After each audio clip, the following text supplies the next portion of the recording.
Hey everyone, today we're talking about Unit 4, which is about morality and some really interesting real world debates like cultural relativism. Like, do cultural norms decide what's right or wrong? So let's get into it and see how these ideas shape the world. All right, so what is relativism?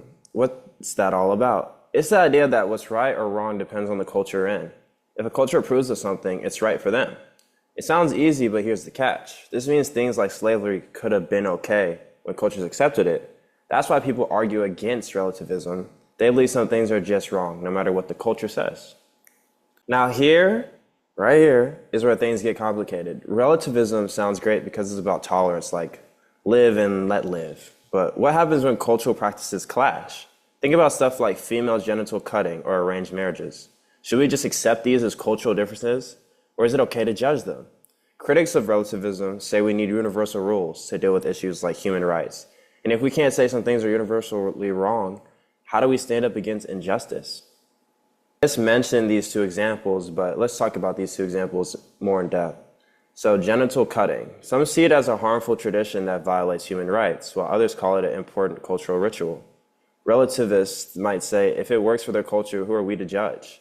But critics argue harm and consent should matter more than a tradition. Polyamory versus monogamy. Is one relationship style better than the other? Relativism says it's up to the culture, or even the person, but universalists look for big picture principles like equality and respect to decide what's ethical. So why does this even matter? Because these ideas are everywhere. They show up in healthcare, international relations, even in your personal relationships. Relativism challenges us to think, when do we accept differences, and when do we say, this isn't okay?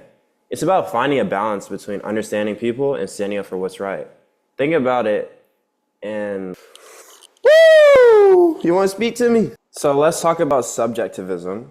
It's like relativism, but on a personal level. This view says morality depends on individual opinions. If you think something's right, then it's right for you. Sounds freeing, doesn't it? But it also means no one can really argue about ethics.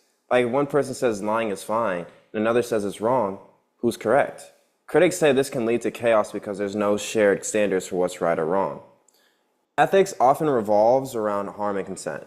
Think about actions that affect others, like borrowing something without asking. Relativists might say it's fine if your culture allows it, but universalists argue harm and lack of consent makes it wrong.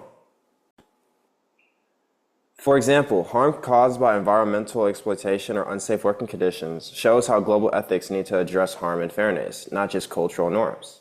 These principles push us to think beyond ourselves and think more about the community. So let's look outside of ourselves, okay? Let's zoom out. How does relativism handle global problems like climate change or human rights? Imagine a country saying, our culture values industrial growth over cutting emissions. Relativism might justify that, but universal ethics asks, what's fair for the planet? Or think about universal human rights. If some countries reject them, does that mean those rights aren't real? This tension shows why finding common ground is so important in today's interconnected world. That's it for Unit 4. Relativism sounds simple, but it raises some big questions. So what do you think? Should cultural norms decide what's right or wrong, or are there universal rules everyone should follow? Let me know in the comments, and thanks for watching, and I'll catch you in the next one. No free promo.